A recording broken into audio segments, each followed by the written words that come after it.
How Gosh. far, McCray? I am a resident of College for YouTube. That is my buddy Patrick McCray. That is my buddy Alan Gallant. We are here to finish up the James Bond movie reviews with previously the last installment of James Bond. No Time to Die. Till now. Yeah, till now, right? Directed by Kerry Shoji Fukunaga. Neil Purvis, Robert Wade. The director also helps write the screenplay. Phoebe Waller-Bridge. Story by Neil Purvis, Robert Wade, Kerry Joji Fukunaga. Based on James Bond by Ian Fleming. Produced by Michael G. Wilson and Barbara Broccoli. So, cinematographer is Linus Sandgreen. Uh, very, very cool. Release date September 28th, 2021. Royal Albert Hall, September 30th, 2021, United Kingdom. October 8th, 2021, United States. Budget 250 to 301 million. Box office $774.2 million. So, guys, when did you first see No Time to Die? Alan, First weekend. there you go. There you go. Patrick, I hate you for making me watch this movie. You didn't really make me. I don't hate you, and you didn't make me watch this movie. I just wanted to get that out of my system. Just now, just now. I think maybe I tried to watch it when it was first released on the streaming, which was about 10 minutes after it came out, because it was all in that weird COVID time, where Yep. like Dune was released opening day on 21. streaming. Yep. Yeah, and it wasn't very good. But I like the David Lynch version better. As Denny and his thumpers. Anyway, that's neither here nor there.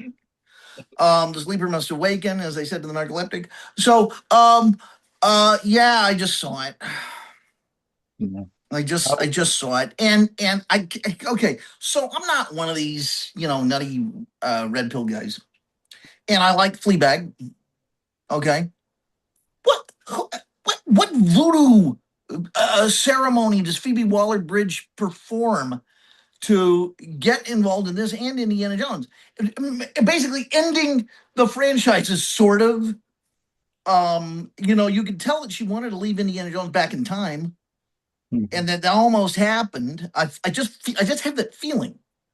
And I like her in Indiana Jones in the dial up Destiny. Yeah, I like it. I had a good time in the movie. I thought she was very beautiful, charming. But when I heard her name on the screenplay to this Bond movie, what, how, I, I mean, Yeah. how? I mean, get Tina Fey. If you must get a female comedian who would respect the material, and Tina Fey, she's a geek. She'd be all over it. But That's true, but she would have been just as likely to have killed off every Bond tradition imaginable, which is yes, and it what would he have been does. with wit and elan and affection and accuracy. Possibly. Possibly. Yeah.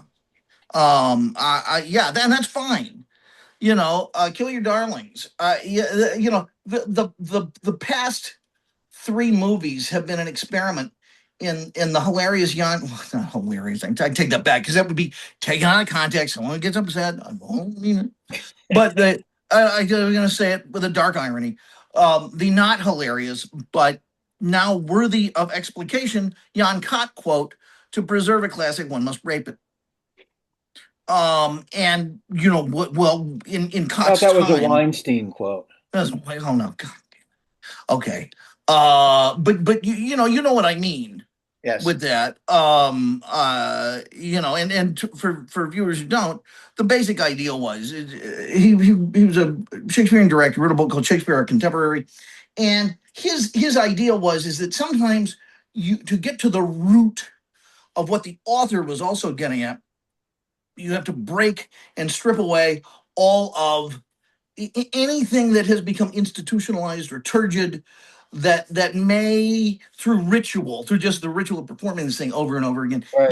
get in the way of the essential truth. So I feel like that's something that Logan was doing very well. Logan, yeah, Logan 5, that Mr. John Logan was doing very well. Was well, let's see what happens if we break off everything that actually doesn't matter. So what you're saying is that Logan's run It was was it was good. fantastic, Okay. and there was sanctuary there. Yes. And it is my job to freeze you. And fruits of the sea, and so on. Uh,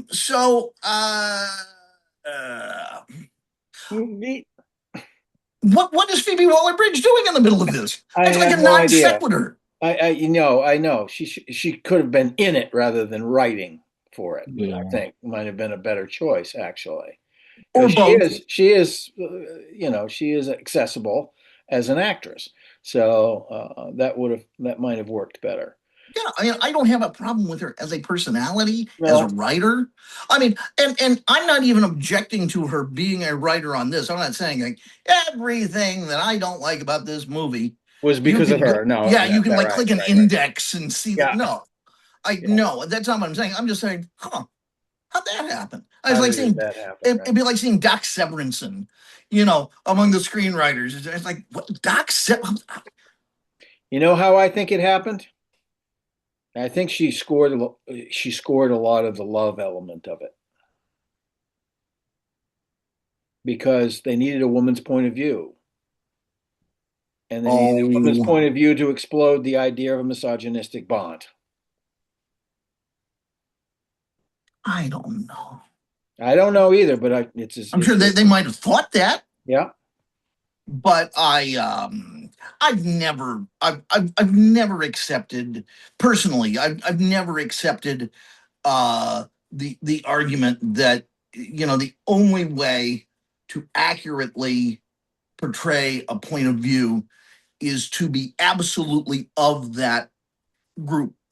No, and if she was writing for Bond, she would not be writing in the female voice, but she would be Oh, sure. writing in the emotion. She would be writing an emotional landscape that was different.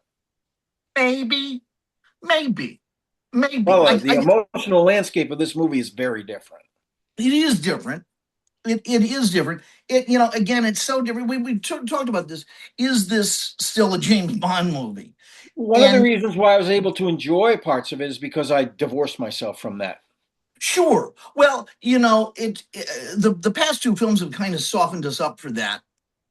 By breaking the ritual so much, Mhm. that by this point, the both the loyalist and the cynic in me is just like, oh, okay, well, what the hell? Yeah, just do this too.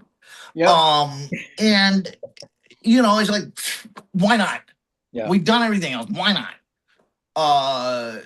Sure. And then he invents Peter Hinwood, or just throw that in too. So here are some larger questions then to ask. Was this a ritual? Was this did it need to be broken? In our rush to deconstruct everything, we don't always stop and ask, well, why? In Cott's case, he felt that it was, the only way to really get to the heart of something. Right. I mean, was this all written so you could get the toast at the end of the movie? No, it No, it wasn't written wasn't. for that. No, No, not at all, because I think they could have gotten the toast without killing him off, sure, sure. which is my So, biggest disappointment with this movie. That they ultimately that his penance, his sacrifice for whatever past life, past whatever yeah, is this. That's the only thing, and it is a sacrifice. And you could, like I say, if it wasn't a Bond movie, I think you could digest that in a and different way. But it's a Bond movie. Ultimately, the character, I could never get past that. tell me more about that. That they just blew him up. Well, sure. Well, I mean, why? Uh, the For one thing, the point of a movie, I believe, is to pick up the slack when real life leaves us bereft. That's why I think Once Upon a Time in Hollywood is such a pure movie. It's such a wonderful, wonderful, wonderful. Because it's an alternative timeline that we would have loved to have seen It's actually. it's a gift. It Yeah. is, that last 10 minutes of the movie is 10 minutes that we never got in real life and we know isn't true. Right. But just for 10 minutes, we are given by perhaps the world's most current involving filmmaker, Mm-hmm. a chance to forget all of that and how gleeful I felt. Really. I think others in the audience too. Oh felt. yeah, the massacre on Cielo Drive should have been the family. Should have been Bert and They're the Hal. ones that should have been massacred. Sure, it should have been Bert and Hal taking them on. Wow. Yeah. And then Bruce Lee shows up, to get revenge, and instead he sees the real bad guys. But seriously, and so James Bond survives because the good people in our life don't, and neither the bad people, but and we don't. But there is something so cosmically reassuring about the words James Bond will return. And I didn't watch all the credits, so I don't know if it said, James Bond will return as worm food or what. But Blofeld returns as worm food. In fact, is there anything at the end credits? I haven't. I actually didn't watch them all the way through. Yeah, I know. So I sat with this and I actually cried real tears over some of the stuff, some of the emotional revelations that happened in this movie and his loss of his friend Felix and all of that stuff. That hit me. That landed. But again, the whole purpose would have been to redeem Bond, not requiem him. Well, let's talk about that. Especially in the Daniel Craig version. In a politically correct Me Too era Daniel Craig version. Exactly has he done so awful? Right. That he is in need of redemption. I think going back to the fact that we're talking about a ritual that goes way back. But all of Craig stuff has been about not just about Craig. It's about exploding myths that have built up over 50 years. I agree. And I think they failed at that by taking, 6, 7, 8 hours, which is not, no, I don't mean the running time of this movie. I mean, the prior 3 films. Yes. And have so divorced us. It's not like George Lazenby did this or Roger Moore. They did plenty to do this. And there were certain aspects in this movie where they could have continued to do it, sure. But I think they did plenty to do this in Skyfall. And then if they're going to have it a denouement rather than a massacre in this last movie and call it something else, for God's sake. Again, there are sections of this movie that would fit well into a good James Bond film, but the ending is the thing that kills me, and that's why I had to kind of detach myself from that after knowing that's what's going to happen in order to enjoy some of that storytelling. I can tell you a really weird variant on this film. You had mentioned the other day that almost all of the agents that are in the new movies, almost all the characters have been field agents. Mm-hmm. Except for Q. Right. And for some reason... Even he got into the field at one point. And so for some reason, the adventure necessitates Q becoming a field agent. It's like, Q, we're sorry, but because you have a personal stake in this, because blah, blah, blah, blah, blah, you're going to have to get your 00.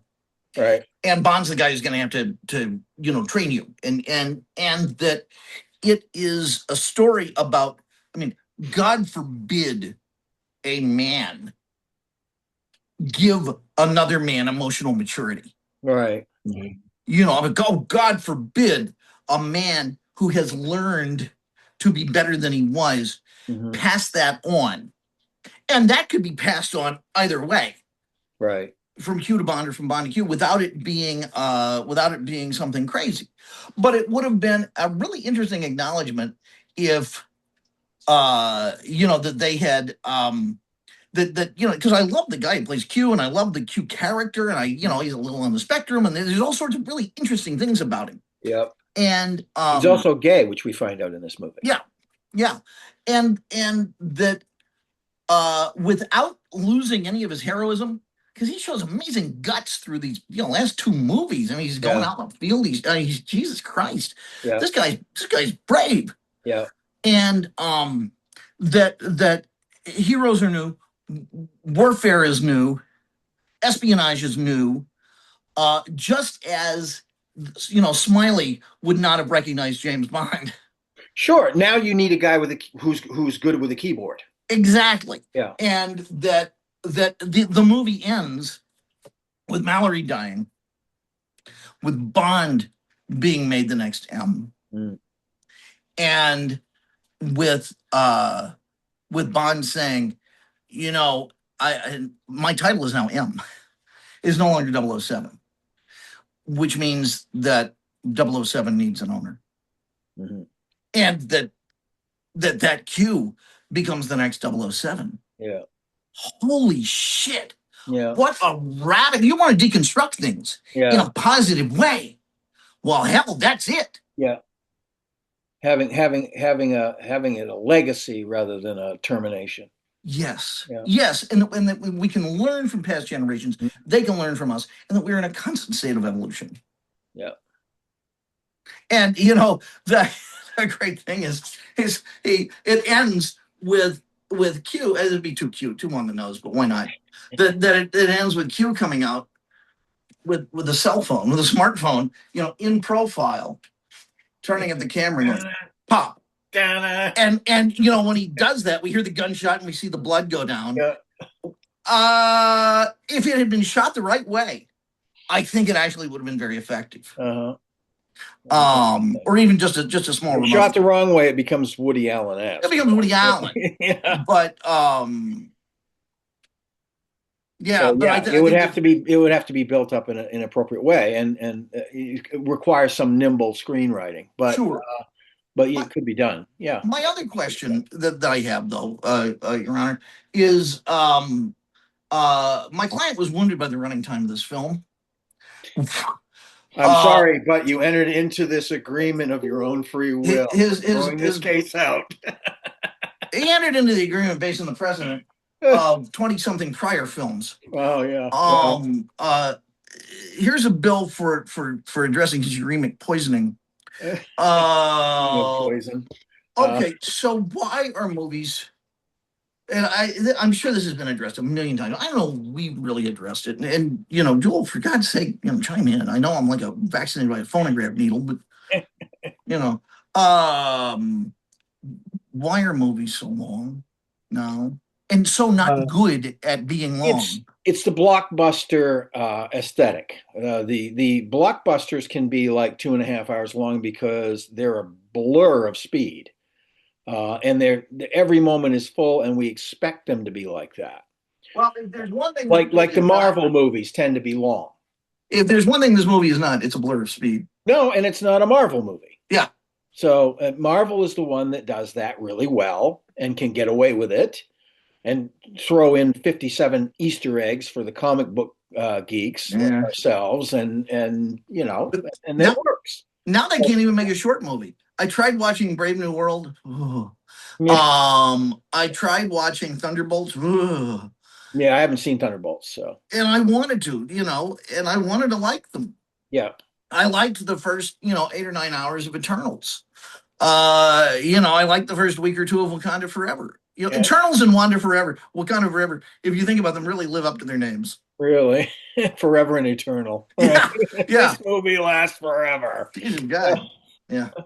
Yeah, it's unfortunate because usually you can pack a great story into 90 to 100 minutes, no problem. People have been doing it for decades, but it's the blockbuster thing. And they, we're going to wait 6 years to release this film, so we're going to give you an extra hour of it. It's like, okay, sometimes it works, and sometimes it doesn't. But I don't think it should be a de rigueur thing. It should be more efficient and compact for most storytelling. an hour and a half to 2 hours is fine. You know. Yeah. I have a question for your question. Okay. When we get into directors specifically, the people who are directing the movie, the people who have chosen to direct the movie, let's say Stanley Kubrick, for example. Okay, do you think a director is maybe making the film lengthy because in their mind they themselves have no intention or purpose of franchising the damn thing? No, because they're already trapped in a franchise. Mm-hmm. Yeah, I mean, obviously the Bond movies are a franchise. Well, I mean, 50 years. So sorry. to make a movie that lengthy in that situation would not that logic wouldn't follow. Maybe it does in certain cases. I don't know. Yeah, I think. Joel, I'm sorry. Go on. So I wasn't meaning specifically just Bond here. I'm talking like directors in general. Like with this, I would say this is being done. The reason this is probably so long, and we kind of hinted about it in the previous session, this is everybody's here, like from the people who are producing it to the Broccoli's. This is their last hurrah. So that's probably why you're getting the length, in a sense. It may have something to do with it. Yeah, but it's a psychological hanging on kind of thing. You think a last hurrah would maybe have a little more to it? Well, let's hope it's not the last hurrah, and we get a nice. Well, you'll have to ask Jeff Bezos. Yeah, well, I don't want to ask Jeff Bezos anything. I want him to give it to somebody else and stay the hell away from it. That's what I want to have happen. Yeah, I know. He's a Bond villain. He's not a Bond advocate. He is a Bond villain. I mean, but he's in the DB5. Yeah. He's in the driver's seat. He's also in the DSM-5 under narcissistic personality disorder. Just that. Anyway, yeah. Now, Joel, I know this is all about Once Upon a Time in the West, isn't it? No, not this is about Once Upon a Time in the West, which is about 9 weeks long. That is a justifiably long movie, though. But it is. Totally. It is. Here's the thing. You know how long? Okay. Lincoln, not my cat, but the president said about how long a man's legs should be. This is one of his great quotes. Do you know what he said? He said, long enough to touch the ground. And grounded. Yeah. Yeah. How long should a movie be? It's essentially the equivalent, the metaphorical, whatever it is, to reach the closing credits. Long enough to tell the story. Yeah. Hitchcock said the length of them, and he made some long movies, long feeling movies. Particularly for his era. They were right back. I mean, North by Northwest, I can grow a full beard while watching that.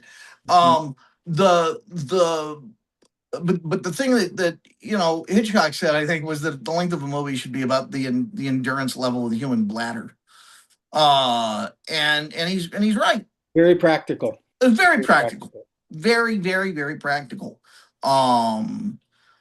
So with this, that's why I'm pissed off. Yeah. Literally. Fill this sample glass from here. Right. So with this, and with so many other movies, I feel like they're just long for the sake of being long, because they have somehow swallowed this notion that profundity equals length. It's a flex of some kind. Yeah. And Leaves of Grass is pretty profound. Yes. Gravity's Rainbow is pretty boring. Nobody's clamoring for Galt's speech. All right. No. The 60-page. Thank you. That. Yeah.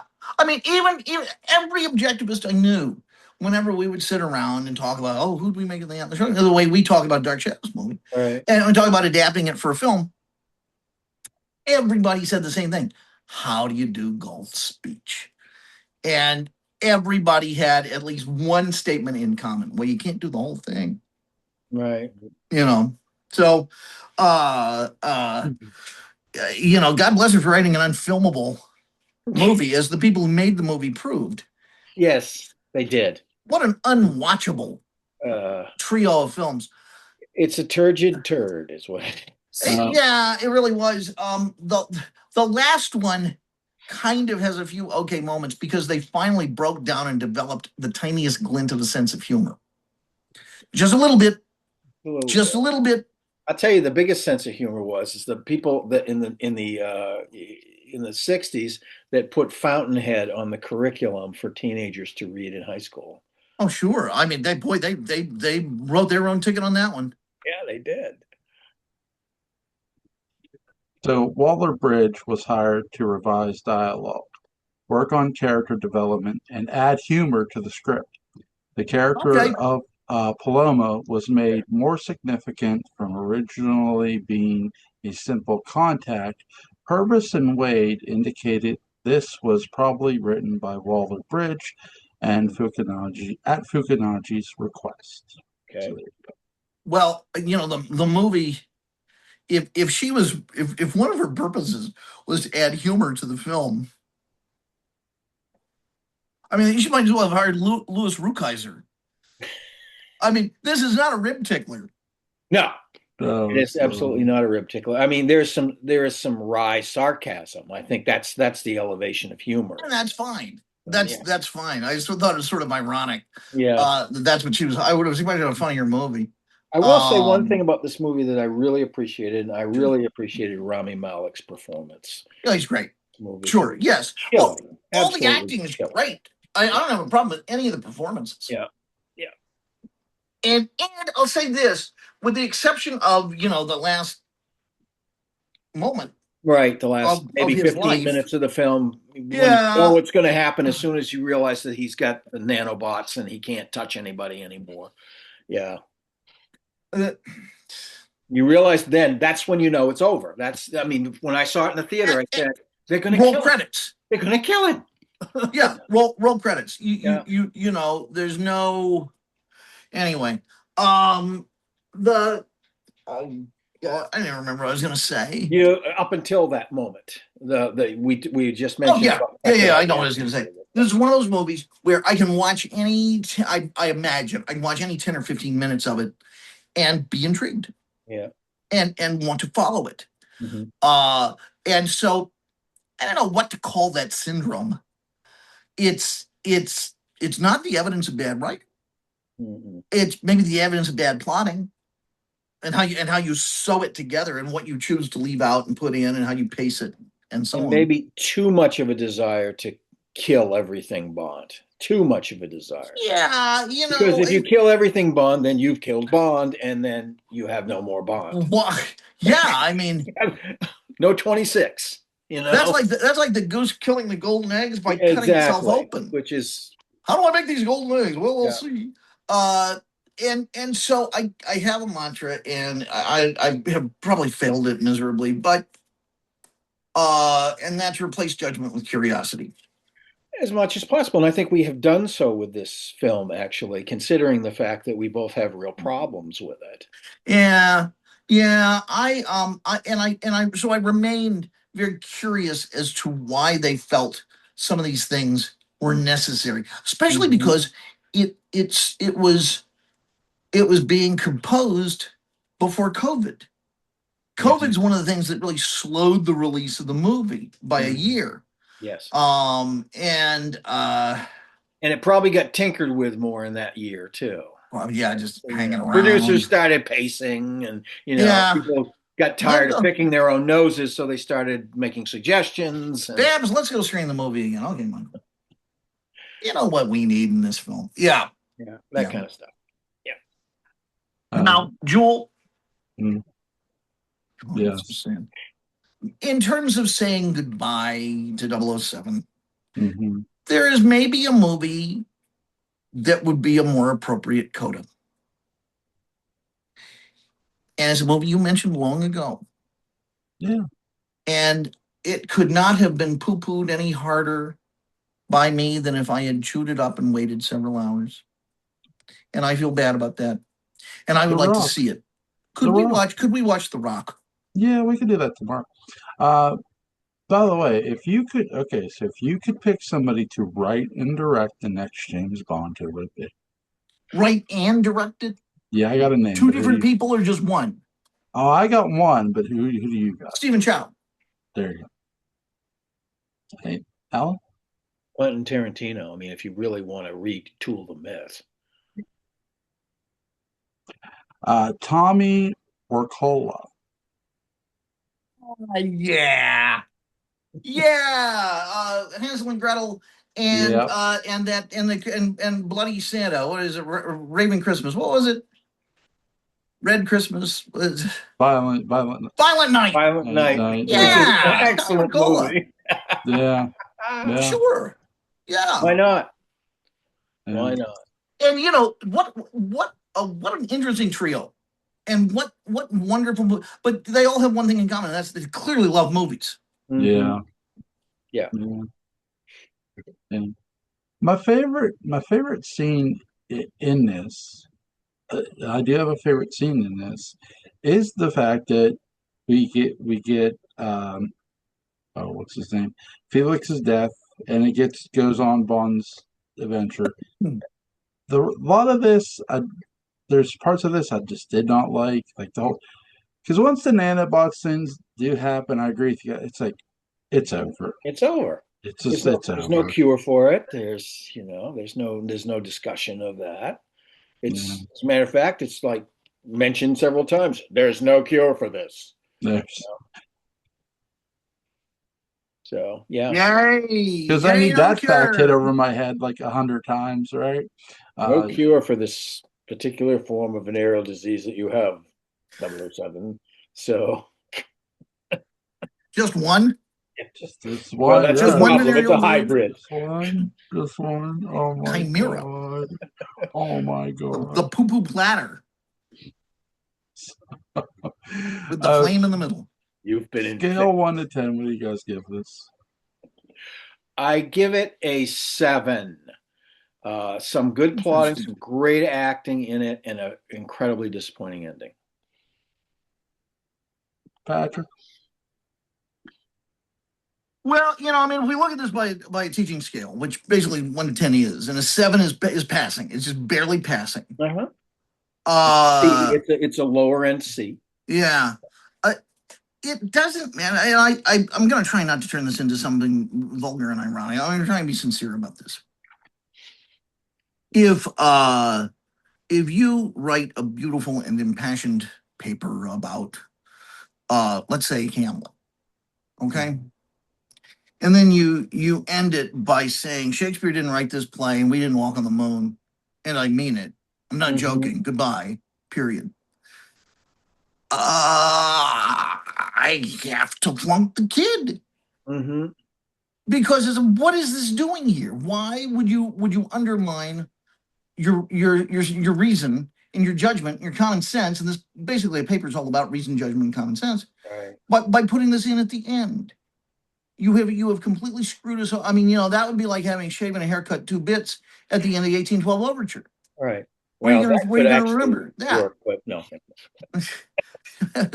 Actually, paging Ken Russell. So on that basis, I have to give it a 4.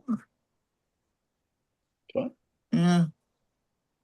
Like I said, I was able to divorce myself from the Bond mythos long enough to enjoy certain parts of it. So yeah, that's why and I could too if it didn't also mean there weren't going to be any more James Bond movies. Right. Yeah.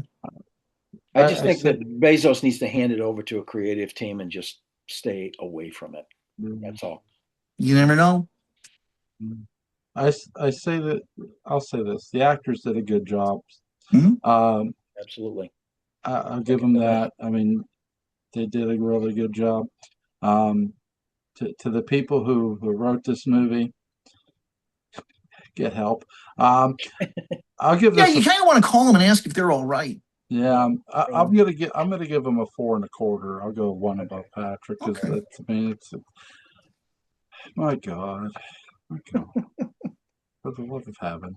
Hopefully, this is not the end. Let's put it that way. Hopefully, in a few years, we'll be able to come back to this and say something great about a reboot. Nothing would please me more. Yeah. And there's a dash of common sense that we have to end this with. James Bond's not a real person. Right. He's not a real person. More than that, Yeah. for people who said, "Look what you did to Dark Shadows," it's like nothing was done to Dark Shadows. Same It's thing. still on my shelf. That's why I give this movie a 7, because I can't, I won't go there anymore. Yeah, That whole 2012 thing that lasted for 10 years, people just making total and they've done it with other warfare franchises. out of it, you know.